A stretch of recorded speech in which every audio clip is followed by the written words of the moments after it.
Barber: చెప్పండి sir, ఏ hero hair style చేయమంటారు?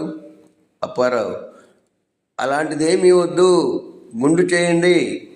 Barber: అదేంటి? అప్పారావు: మా ఆవిడ కోపం వచ్చినప్పుడల్లా నా జుట్టు పట్టుకొని కొడుతుంది. ఆమె చేతికి చిక్కకుండా నన్ను రక్షించేది అదొక్కటే. రాజు: నిన్న రాత్రి నా లవర్తో రెస్టారెంట్లో బిర్యానీ తింటుండగా కరెంటు పోయింది. రమేష్: సూపర్, అప్పుడు ఏం చేశావు? రాజు: తన ప్లేట్లో 2 చికెన్ పీసులు తీసుకొని నా ప్లేట్లోని బిర్యానీలో దాచేశా. పరశురాం: సార్, మా ఆవిడ పుట్టింటికి వెళ్ళి తిరిగి రావటం లేదు. కంప్లైంట్ తీసుకొని ఆమెను ఎలాగైనా తీసుకురండి. పోలీస్: ఎందుకు వెళ్ళిపోయింది?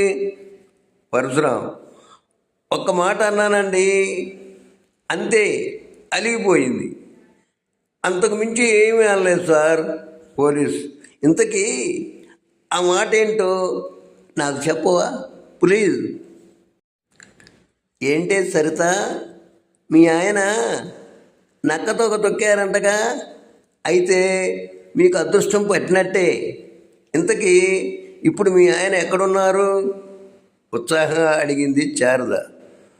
మామూలు అదృష్టమా? ఆసుపత్రిలో ఒళ్ళంతా కట్లతో చికిత్స పొందుతున్నారు అని ఏడుతూ చెప్పింది సరిత.